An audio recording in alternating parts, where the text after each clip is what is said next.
Speaking with a lot of people who are struggling with depression, low self-esteem, social anxiety, whenever we analyze the problems in their life that sort of exacerbate these feelings, they always arrive at a similar premise for some reason. This idea that if they escape the world that they exist in, they'll be freed from all the negative emotions that they suffer from every day. But this is right? And let me explain to you why.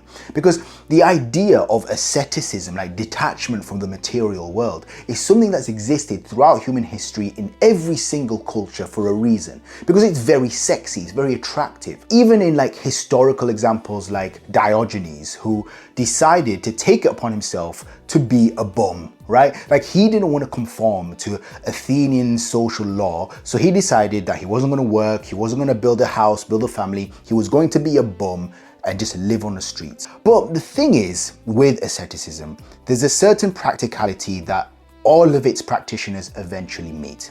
And it's best exemplified in this book that I keep sharing and promoting by Hermann Hesse, Siddhartha. And the main character joins these groups of ascetics called the Samanas, who are an ancient group of worshippers in India that sort of detach themselves from the material world and just focus on meditation.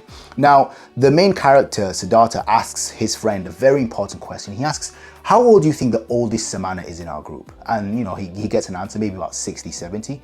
And he says, well, he's 60 years old and he's done this for all his life and he still hasn't attained nirvana. Right? And neither do we. Like, we meditate every single day, but eventually, the second we leave that meditative state, like, we get captivated by the beauty of the moon, and then we're detached to the world again. Or on a more primal level, like the pangs of hunger will captivate us, and then we have to go beg for food.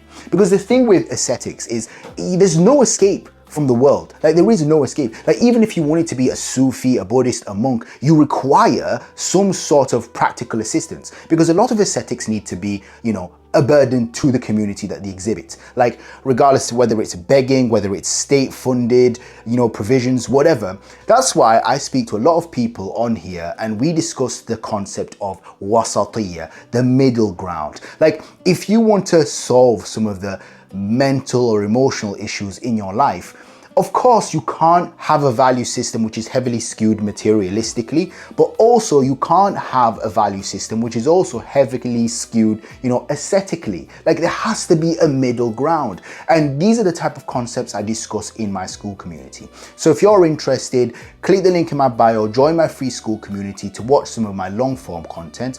Or if you just want to have a consultation for free and discuss some of the issues that you're experiencing, click the link in my bio and book a free consultation call.